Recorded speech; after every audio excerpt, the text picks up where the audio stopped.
Hello everyone, this is Samir and welcome to another episode of This Abroad Life podcast. So आज यो episode चाहिँ अलि हट्के तरिकाले गरौँ भनेर सोचिरहेको छु किनभने खास रुम पनि अलि मेसी नै थियो, त्यही पनि पोडकास्ट विकली नै झिक्ने प्लानिङ गरिरहेको छु मैले अब कन्टिन्युअसली. सो जति विघ्न बाधा आए पनि अब हैन, I will try to bring my weekly episode to you guys हैन.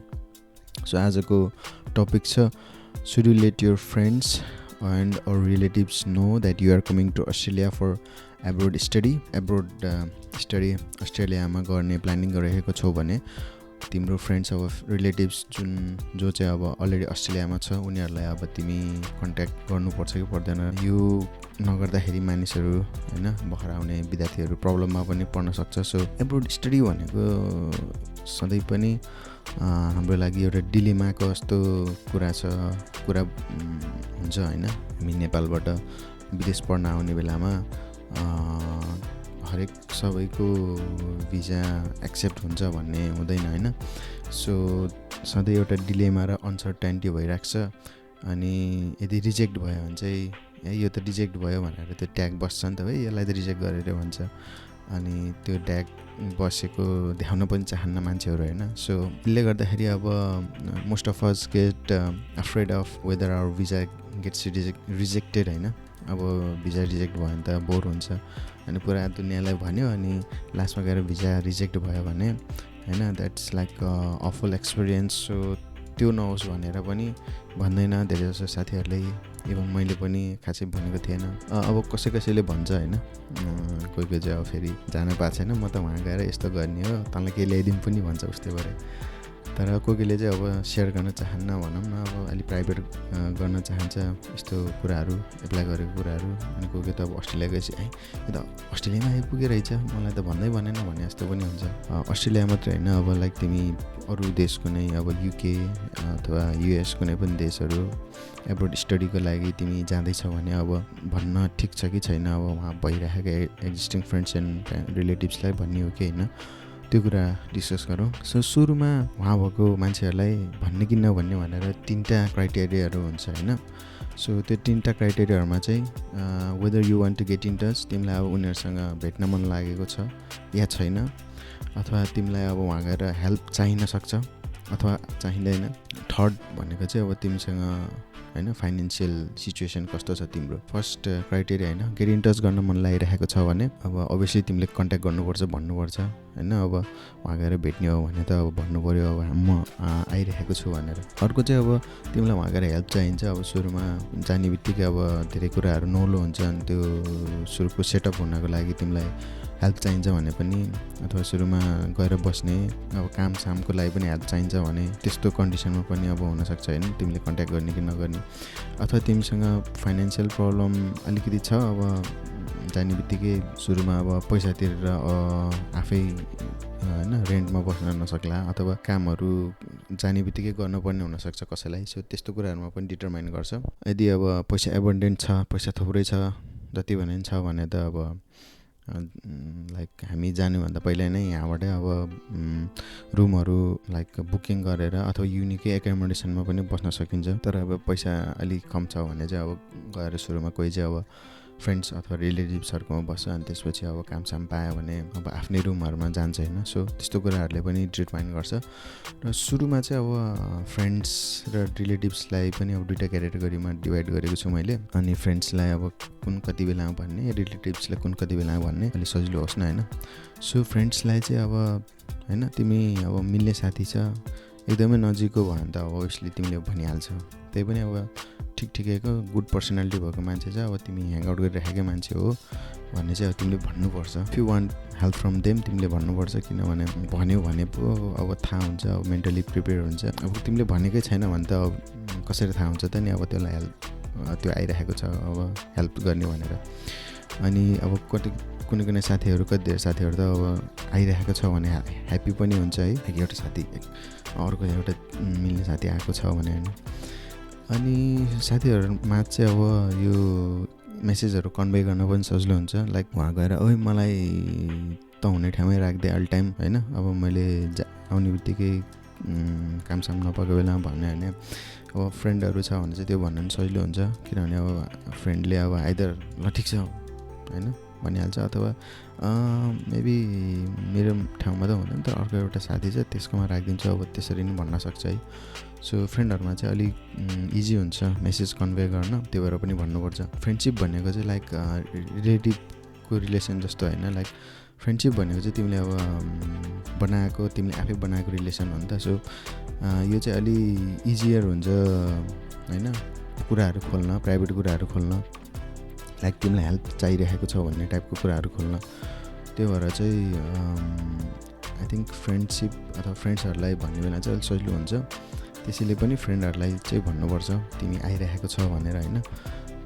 त्यसले गर्दाखेरि चाहिँ उनीहरूले होइन हेल्प गर्न सकोस्, हेल्प गर्ने चान्स पाओस्। एउटा इक्जाम्पल चाहिँ दिन्छु। मेरो एउटा साथी जोबिनले चाहिँ यहाँ अस्ट्रेलिया आउने बेलामा मलाई पनि सोधेको थियो, मसँग पनि हेल्प मागेको थियो, र हेल्प भन्दैमा सधैँ अब आएर रुम खोजिदिने अथवा पिकअप गर्ने त्यस्तो हेल्प गर्नुपर्ने त्यस्तो मात्रै होइन। लाइक सुरुमा तिमीले यहाँ भएको मान्छेहरूसँग सोध्यो अथवा कुरा गऱ्यौ भने उनीहरूलाई अब यहाँको रहनसहनहरूको थाहा हुन्छ, के छ कसो छ, अनि त्यसले गर्दाखेरि तिमीलाई आइडिया हुन्छ। मेरो साथी जोबिनले पनि अस्ट्रेलिया आएर पढ्ने भनेर भन्दै थियो, अनि उसले पनि लाइक मेबी म युनिभर्सिटी अफ वोलोङ्गन एप्लाई गर्छु होला भनेर भन्दै थियो, किनकि मैले चाहिँ अब युनिभर्सिटी अफ वोलोङ्गन पढ्दै थिएँ। अनि अब उसले खोजेको राम्रो विषय पनि थियो युनिभर्सिटी अफ वोलोङ्गनमा, अनि उसले चाहिँ म त्यहाँ एप्लाई गर्दैछु, तिम्रो थट्स के छ, अब राम्रो छ कि छैन, अथवा कतिको होइन कन्भिनियन्ट हुन्छ भनेर सोध्दै थियो।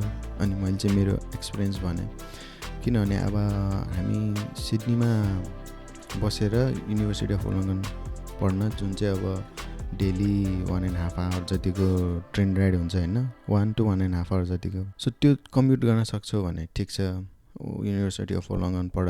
यदि सिडनी बस्ने हो भने, होइन भने तिमी युनिभर्सिटी अफ वोलोङ्गन पढ्ने हो भने चाहिँ तिमी वोलोङ्गनै बस्नुपर्छ नजिक हुनको लागि। तर वोलोङ्गन बस्यो भने एउटा प्रब्लम के छ भने धेरैजसो नेपालीहरू अनि हामीहरू पनि इभन इन्क्लुडिङ अस, म लगायत जिसिएसमा पढेको हाम्रो साथीहरू सब सिडनीमै थियो। सो तल बस्यो भने त एक्लै भइन्छ। अनि अब मैले भने जोबिनलाई, तिमीलाई अब सिडनीमै बस्न मन लागेको छ, साथीहरूसँगै बस्न मन लागेको छ भने चाहिँ अब युनिभर्सिटी अफ वोलोङ्गन चाहिँ अलिक टाढा हुन्छ, किनभने मेरो एक्सपिरियन्समा पनि एकदम के भन्छ हेक्टिक टाइप अफ सेड्युल हुने क्या, त्यो ट्राभल टाइमले मात्रै गर्दा पनि। अनि मैले त्यही भने अब तिमी वोलोङ्गन बस्ने हो भने चाहिँ अब युनिभर्सिटी अफ वोलोङ्गन बेस्ट छ, तिमीलाई ट्राभल टाइम नै छैन, त्यहीँ बिच पनि छ होइन, होल एरियाको भाइब पनि एकदम मनपर्छ मलाई। वोलोङ्गन बसेर पढ्न सजिलो हुन्छ, गुड हुन्छ, तर सिडनी बसेर पढ्न गाह्रो हुन्छ, किनभने कम्युट टाइम एकदम धेरै लाग्छ। त्यो तिमीलाई गाह्रो लाग्छ भने चाहिँ यता सिडनीकै युनिभर्सिटीबाट, अनि सिडनीको युनिभर्सिटीमा वान अफ द बेस्ट चाहिँ अब युनिभर्सिटी अफ टेक्नोलोजी सिडनी नै थियो, युटिएस। किनभने अब युनिभर्सिटी अफ वोलोङ्गन पढ्छु भनेर आएको मान्छे भएपछि अब त्यो पनि वान अफ द बेस्ट नै थियो। अलिकति फिज चाहिँ युडब्ल्यू भन्दा एक्सपेन्सिभ छ, तर यो ट्राभल टाइम 30 to 35 मिनट्स जतिमा पुग्छ होइन। त्यो 2 वर्षको लागि होइन, मास्टर्सको लागि 2 वर्षको भरि त्यो एकाउन्ट गर्दाखेरि त होइन, you will be so relieved that you studied in Sydney के। सो मैले त्यही सल्लाह दिएँ, अनि ऊ आएर लास्टमा चाहिँ यता युटिएसमै पढ्यो। अनि त्यसले गर्दाखेरि यस मेरो एउटा सल्लाहले पनि उसले होइन पछि यहाँ पढ्यो भने त यत्रो ट्राभल गर्नुपर्ने रहेछ, त्यो भोग्नु परेन भनौँ न। सो यस्तो यस्तो कुराले पनि साथीहरूलाई चाहिँ भन्नुपर्छ, आफू आउन लागिरहेको छ, म यो युनिभर्सिटी एप्लाई गर्छु कस्तो हुन्छ, अनि यहाँ बस्दा कस्तो हुन्छ, उनीहरूले भोगिसकेको हुनाले मेरो विचारमा साथीहरूलाई चाहिँ भन्नुपर्छ, कन्ट्याक्ट गर्नुपर्छ है। अनि अर्को चाहिँ अब रिलेटिभ्सलाई कन्ट्याक्ट गर्ने कि नगर्ने है। रिलेटिभ्समा चाहिँ रिलेटिभ्सको केसमा चाहिँ के हुन्छ भन्नेमा इट डिपेन्ड्स है, कतिको नजिकको रिलेटिभ छ है। रिलेटिभ भयो भन्नेमा परको रिलेटिभ छ भने अब कोही मान्छेलाई इन्ट्रेस्ट लाग्दैन क्या हेल्प गर्ने, किनभने हेल्प भनेको यहाँ आएर अब एक त अब पिकअप गरिदिने यस्तो हेल्पहरू हुन्छ, अनि सुरुमा अब कता बस्ने थाहा हुँदैन, त्यही भएर आफूसँगै राख्नुपर्छ। अब सुरुमा कामहरू आफ्नो नहुँदाखेरि अब सँगै बसेपछि अब सँगै खाना पर्ने हुन्छ, अनि अब काम नभएको भर्खर आएको विद्यार्थीहरूलाई फेरि नर्मली अब पैसा माग्न नि गाह्रो हुन्छ होइन। अनि अब फेरि काम पनि हुँदैन अनि काम मेबी खोजिदिन नि पर्छ अथवा कसैले फेरि काम पाउन पनि गाह्रो हुन्छ। सो कति टाइमसम्म राख्न पर्ने यस्तो यस्तो कुराहरू हुन्छ, यस्तो यस्तो मान्छेले सोचा हुन्छ, यस्तो यस्तो क्राइटेरियाहरू हुन्छ। त्यसले गर्दाखेरि अब रिलेटिभ्स चाहिँ अब नजिकको छ भने त अब भन्नुपर्छ, किनभने फेरि आउँदाखेरि भन्ने न भन्छ होइन। तर अलिक परेको छ भन्ने चाहिँ अब तिमीले विचार पुऱ्याउनु पर्छ। अब तिम्रो यहाँ कोही पनि छैन हेल्प गर्ने, साथीहरू पनि कोही छैन, नजिकको रिलेटिभ पनि कोही छैन हेल्प गर्ने, कोही पनि छैन भने चाहिँ टाढाको भयो नि भन्नै पऱ्यो है। किनभने एटलिस्ट कोही भयो भने चाहिँ तिनीहरूबाट अलिकति भने आइडिया हुन्छ अनि उनीहरूले अब फिजिकली नै हेल्प गर्न नसके पनि अब बाटो देखाइदिनेसम्म गर्न सक्छ है। तर कोही अब भनौँ न रिलेटिभ्सहरूमा चाहिँ अलिक परको छ भने कोहीले चाहिँ अब हेल्प गर्न खोज्दैन। अनि यदि तिमीलाई अब त्यस्तो रिलेटिभहरूलाई कन्ट्याक्ट गर्नु मन लागेको छैन भने चाहिँ कन्ट्याक्ट नगर्दा नै हुन्छ भन्छु है म। किनभने कहिलेकाहीँ चाहिँ अब कोही मान्छेले कस्तो सोच्छ भने they are just doing a favour भन्ने जस्तो सोच्छ अनि sometimes it's not a good feeling के, it's not a good experience. So यस्तो भएको हुनाले अब रिलेटिभ्सको केसमा चाहिँ अब सम पिपल माइट हेल्प होइन, दे माइट बी हेल्पफुल, तर कोही कोही नहुनसक्छ। नजिकको छ भने भन्नु पऱ्यो, फ्रेन्ड्स पनि छैन कोही पनि छैन भने एटलिस्ट कसैलाई त भन्नु पऱ्यो यहाँ कोही छ पढाएकै भए पनि जस्ट इन केस ब्याकअपमा अब पिकअप गर्ने कोही पनि भएन, एकदमै गाह्रो भयो भने टाढाकै भए पनि यसो हेल्प गरिदियो भने अन्त एटलिस्ट गर्दैन त गरिदिन्छ नि मान्छे भएपछि। सो यस्तो यस्तो कुराहरू छ। सो त्यही भएर फ्रेन्ड्सलाई चाहिँ सकेसम्म भन्नुपर्छ है। जस्ट फ्रेन्ड्सहरूसँग कम्युनिकेट गर्न सजिलो हुन्छ भनौँ न। रिलेटिभ्सहरू चाहिँ अब कोही चाहिँ अब एज ग्यापहरू हुनसक्छ, त्यसले गर्दाखेरि अब अलि नजिकको छैन भने चाहिँ अब कुरा नमिल्न पनि सक्छ। सो अनि रिलेटिभ्सहरू त्यही अब एज ग्याप भएपछि अब हेल्प गरिदियो भने नि गाह्रो हुन्छ कोही बेला होइन। त्यसले गर्दाखेरि अब सबभन्दा ठिक चाहिँ अब फ्रेन्ड्स छ भने चाहिँ एकदम सजिलो हुन्छ है आफ्नो गाह्रो के छ त्यो भन्नलाई। र फाइनली किन भन्नु पऱ्यो त नि भन्दाखेरि चाहिँ अब यहाँ अस्ट्रेलियामा भएको मान्छेहरू अथवा विदेश कुनै ठाउँमा भएको मान्छेहरू अब कोही मान्छे आउँदैछ भने चाहिँ अब तिनीहरू एकदम मेन्टली प्रिपेयर्ड हुनुपर्छ। अब मेन्टली प्रिपेयर्ड चाहिँ किन हुने भन्दाखेरि अब मेबी तिमी उता गएर होइन यहाँ आइसकेपछि अब फ्रेन्ड होस् अथवा रिलेटिभ्स होस् उनीहरू पिकअप गरिदिनु पनि हो कि तिम्रो लागि होइन। अब पिकअप गर्न जाने हो भने त्यही अनुसार कामहरू मिलाउनुपर्छ। अब यहाँ सबै every day most of the day of the week busy नै हुन्छ है। सो तिमी कुन दिन आएछ त्यो दिन त्यही अनुसार छुट्टी मिलाएर तिमीलाई पिकअप गर्न जानुपर्ने हुनसक्छ। सो त्यही भएर वान अफ द रिजन चाहिँ त्यो भयो। अनि अब तिमी यहाँसी रिलेटिभ्ससँगै बस्ने हो कि तिमी आफै पहिल्यै इन्तजाम गरिसकेको छौ तिमीले एकोमोडेसनको। अनि यदि तिमी रिलेटिभ अथवा तिमी आफ्नो फ्रेन्डसँगै बस्ने हो भने फेरि तिनीहरूले त्यही अनुसार यहाँ पहिले अब यहाँ भएको मान्छेहरूलाई भनेर राख्नुपर्ने हुन्छ। किनभने तिमी आउने बित्तिकै अब अरू त्यहाँ बसिरहेको मान्छेलाई अब तिमी जाऊ भनेर तिमी आज आयो भोलि जाऊ भन्न त मिल्दैन अरू मान्छेहरूलाई। किनभने यहाँ सर्टेन 2 विक्सको टाइम दिनुपर्छ सर भन्नलाई पनि। अनि साथीहरूको केसमा नि अब तिमी सँगै बस्ने हो भने अब आफू जोसँग बसिरहेको छ त्यो साथीहरूलाई ओहो मेरो एउटा साथी आउँदैछ 1-2 हप्ताको लागि एकोमोडेट गर्नु पऱ्यो भनेर रिक्वेस्ट गर्नु पऱ्यो। सेम विथ रिलेटिभ्स होइन, रिलेटिभ्स पनि अब अरू मान्छेहरूसँग सेयरिङमा बसेको छ भने उनीहरूले पनि अब सेयरिङमा भएको मान्छेहरूलाई भन्नु पऱ्यो मेरो रिलेटिभ आउँदैछ धेरै टाइम बस्दैन यहाँ एकोमोडेट गरिदिनु पऱ्यो भनेर भन्नु पऱ्यो। यस्तो यस्तो कुराहरू छ। त्यसले गर्दाखेरि चाहिँ अब यु निड हेल्प देन तिमीले चाहिँ अलि पहिल्यै भन्नुपर्छ कि त्यही एप्लाई गर्ने बेलातिरैबाट भनिराख्यो भने अलिक सजिलो हुन्छ। अनि तिमी आउँदैछ भन्यो भने चाहिँ फेरि अब होइन यहाँ अब हेल्प गरिदिने मान्छेहरूले चाहिँ अब कामहरू पनि खोजेर राखिदिएको हुनसक्छ। अथवा मेरो साथी अथवा मेरो रिलेटिभहरू आउँदैछ जस कतै छ भने भनेर भन्यो भने हल्का टाइम लाग्छ कि अब त्यो काम खोज्दै गर्नु अनि त्यो खोजेर काम पाउनको लागि। सो जब सर्चमा पनि सजिलो हुन्छ तिमीले पहिल्यै भनेको छ भने। अनि तिमी आउने बित्तिकै अब तिमी युनि जान अब सिडनी ट्राभल गर्न अलि सक्दैनौ, कोही एउटा मान्छे चाहिन्छ तिमीसँग ट्राभल गर्न। अथवा युनि गइदिन कोही मान्छे चाहिन्छ भने अब त्यो दिन पनि छुट्टी लिनु पऱ्यो होइन, छुट्टी छैन भने। यसले गर्दाखेरि अब त्यो कामहरूमा पहिल्यै भन्नुपर्छ। अब अपोजिट भन्न मिल्दैन, यहाँ भन्यो भने नि झ्याउ हुन्छ होइन।